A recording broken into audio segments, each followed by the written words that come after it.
Bom, voltando agora, a gente falando mais especificamente sobre a raiz, né? Já falei bastante aí sobre o caule, agora falando sobre a raiz, então, esse órgão é geralmente subterrâneo e aclorofilado, ou seja, não possui clorofila, fixa a planta e absorve água e sais minerais. Então, as raízes geralmente estão localizadas na porção inferior do solo, estão dentro do solo, né?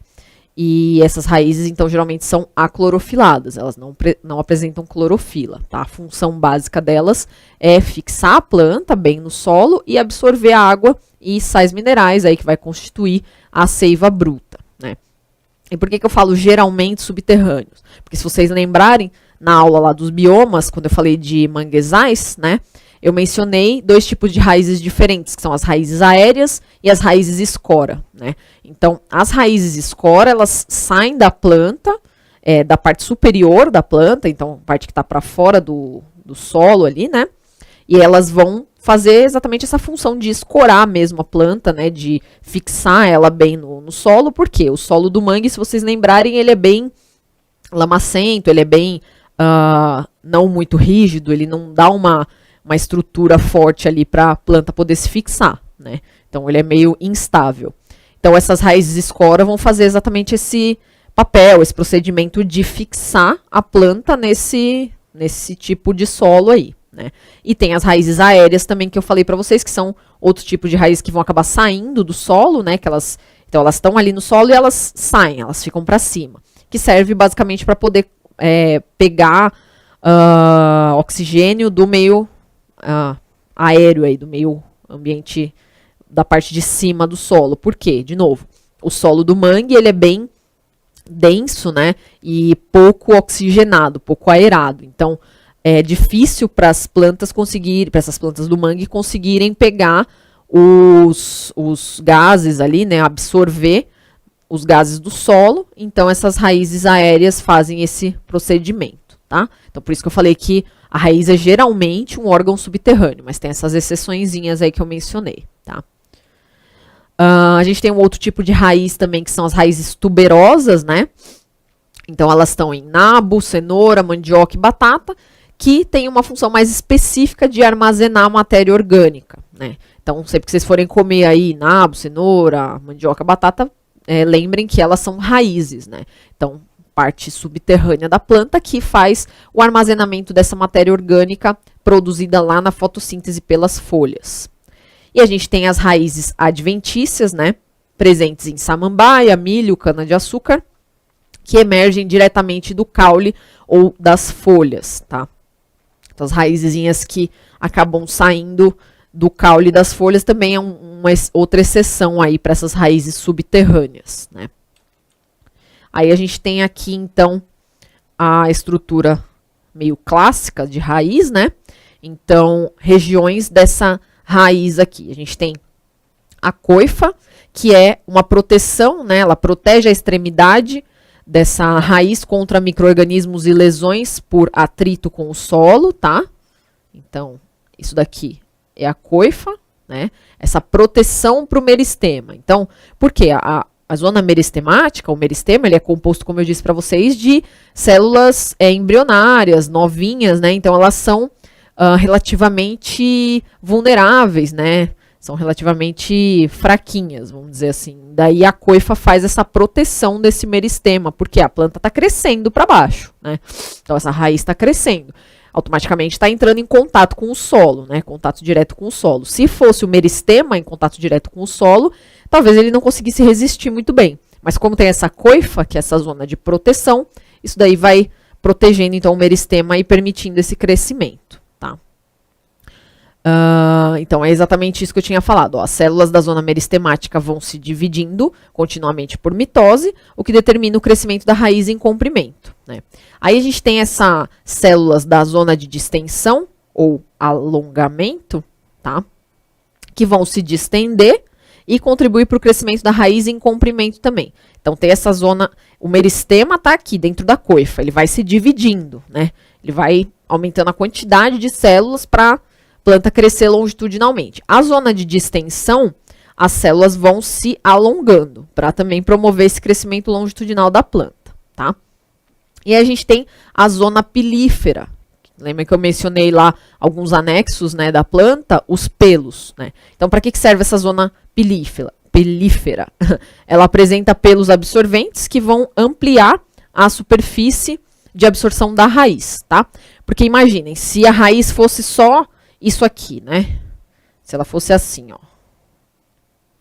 E aí ela precisa absorver tudo que ela tem que absorver direto aqui.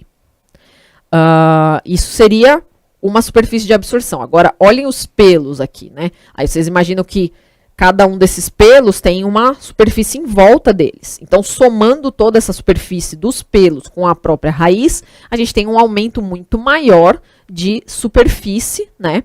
Capaz, então, aí de absorver uma grande quantidade, uma quantidade bem maior de nutrientes e água do que se fosse só uma estrutura central e reta, tá? A gente pode fazer também uma analogia às nossas vilosidades intestinais, se vocês pensarem. O nosso intestino, lembrando lá das aulas de fisiologia, né? No nosso intestino, então, a gente tem, se a gente tivesse só o intestino, uma parede lisa, né, seria uma superfície assim, e aí absorvendo, então, as substâncias ali que estão digeridas. Agora, no nosso intestino, na verdade, essa parede não é lisa, ela apresenta várias projeçõezinhas que são chamadas de vilosidades intestinais. O que acontece com essas projeções? Elas são assim, né? Imagina se você esticasse essas projeções, ia dar uma superfície de contato muito maior, tá? Então é exatamente para isso que servem essas vilosidades, para aumentar a superfície de contato e absorver muito mais nutrientes. Então aqui no caso, essa presença dos pelos, né, na raiz faz exatamente esse mesmo procedimento, essa mesma função, certo? Então, os pelos servem exatamente para isso, para ampliar a superfície de absorção da raiz. E aí a gente tem, por último, mais em cima ali, a zona de ramificação, né? Que é o local de onde saem raízes secundárias, tá? Que asseguram uma maior fixação da planta ao solo, ampliando também a superfície de absorção. Então a gente tem essa raiz principal, né? Que é essa central, e nessa zona de ramificações a gente pode ter o surgimento de raízes secundárias que ajudam a planta a se fixar melhor ainda no solo, porque imagina, se for fixar só com um negocinho único, e se você for fixar com várias coisas que estão sendo produzidas ali e escorando a planta, o que é melhor, né? Então essas outras estruturas de fixação, de sustentação, ajudam melhor nessa fixação da planta, tá? Então, essas daí são as regiões da raiz, certo? As monocotiledôneas apresentam um sistema radicular que a gente chama de fasciculado, né? Então, são raízes fasciculadas ou também chamadas de raízes em cabeleira, com numerosas raízes que partem do caule, todas com praticamente o mesmo comprimento e igual espessura. Então, tem o caule aqui, né? E aí saem várias raízes desse caule, tá? Formando como se fosse uma cabeleira mesmo. Então, raízes fasciculadas, tá? Já as dicotiledôneas e gimnospermas têm sistema radicular axial ou pivotante, que é constituído por uma raiz principal, a qual se ligam muitas raízes laterais menores, que é bem parecido com o que eu estava mostrando no slide anterior. Então, tem uma raiz principal, mais grossa, né? Maiorzinha assim no meio, e algumas raizinhas que vão surgindo ali naquela zona superior que eu mostrei para vocês, tá? Então, essa daí é a raiz axial ou pivotante. Então, esse é um outro tipo de distinção entre as monocotiledôneas e dicotiledôneas, tá? Eu mostrei algumas na aula passada, então, monocotiledôneas, como eu disse para vocês, tem somente um cotilédone, que é aquela folhinha inicial presente no embrião ali, e apresentam estruturas trímeras, né? Então, de múltiplos de 3, tá? E aí, no caso, vão apresentar, então, raiz fasciculada, né? Já as dicotiledôneas apresentam 2 cotilédones, estruturas pentâmeras, às vezes podem apresentar tetrâmeras, que são 4, né? Pentâmeras 5. Então, dicotiledôneas apresentam estruturas pentâmeras, múltiplas de 5. E, no caso aí, uma raiz pivotante ou axial, que é essa raiz principal com as raizinhas secundárias aparecendo, tá? Então, ilustrando isso que eu falei para vocês, ó, a gente tem aqui, nesse A aqui, é o sistema fasciculado, né? Então, presente nas monocotiledôneas, vocês veem que tem o caule aqui, e aí essas raízes vão saindo todas aqui mais ou menos com o mesmo comprimento, formando como se fosse uma cabeleira mesmo, tá?